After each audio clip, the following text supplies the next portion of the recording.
বলতে চাই জননেত্রী শেখ হাসিনার আমলে আমরা যে যারা অনেকেই বলে কেন সনাতনীরা আওয়ামী লীগ করে, কারণ সনাতনীরা আওয়ামী লীগ করে এই কারণে যে এখানে ধর্মনিরপেক্ষতা থাকে।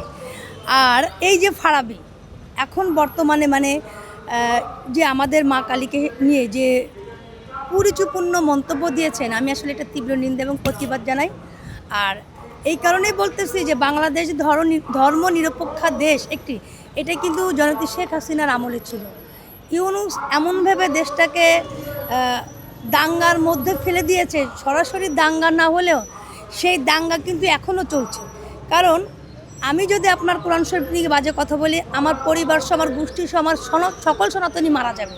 কিন্তু আমার মা কালীকে নিয়ে যখন আপনারা বাজে কথা বলতেছেন, তখন কিন্তু আপনার পরিবার তো দূরে থাকুক, আপনি নিজেই তখন হাইলাইট একজন হিরো হয়ে যাচ্ছেন, যেটা ফারাবি করছে।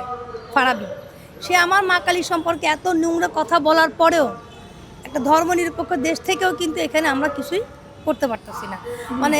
ধর্মটা যে কি হয়ে গেছে বাংলাদেশে, যে বাংলাদেশটা মনে হচ্ছে একমাত্র শুধু মৌলবাদীদের দেশ, এবং এটা পাকিস্তানের একটি দেশ।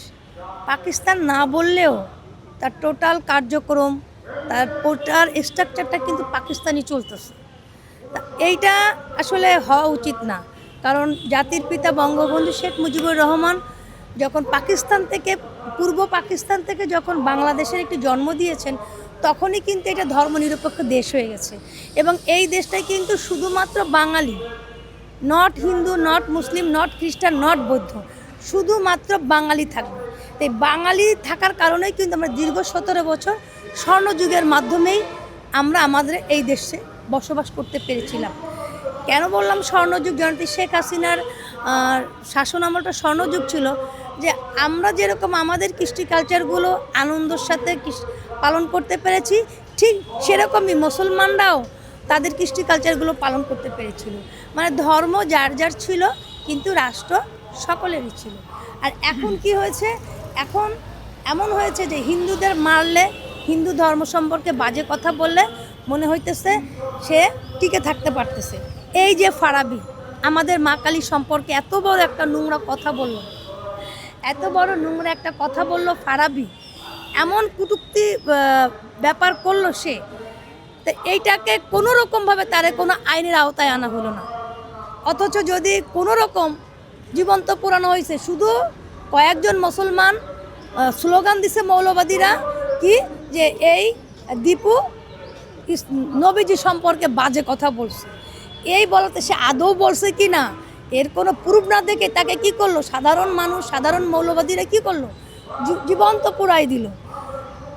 এর দৃষ্টান্ত তো আমরা দেখেছি। আর এখন একজন প্রতিষ্ঠিত মানুষ সম্মুখে মিডিয়ার সামনে, তো ভাই উনি যে আমাদের মা কালীকে বাজে কথা বলছেন, এটা তো মিডিয়ার সম্পর্কেই বলছেন নাকি? এটা তো সবাই দেখেছেন, প্রুফ আসছে। তারপরে কি কোনো তার বিচার বিশ্লেষণ কোনো কিছু হয়েছে? তার বাংলাদেশ যে ধর্মনিরপেক্ষ দেশ এখন নাই, এখন যে মৌলবাদীদের দেশ, এবং এই ইউনূস যে মৌলবাদীদের দেশ প্রতিষ্ঠা করে গেছেন, এটা যে পাকিস্তান, এটা পূর্ব পাকিস্তান, সেই যে আবার পূর্ব পাকিস্তানে চলে এসেছে, এটা কিন্তু অস্বীকার করার কোনো উপায় নেই। আর আমরা সনাতনীরা যদি বলি যে আমরা নির্যাতিত হচ্ছি, আমরা অসহায়, আমাদের প্রত্যেকটা জায়গায় বাজে কথা বলাচ্ছে, তখন কিছু মৌলবাদীরা বলতেছে, অভিনয় দেখাচ্ছে কি আমাদের পুজো তো পাহারা দিচ্ছে, মন্দির পাহারা দিচ্ছে। এইটা কীরকম হয়েছে?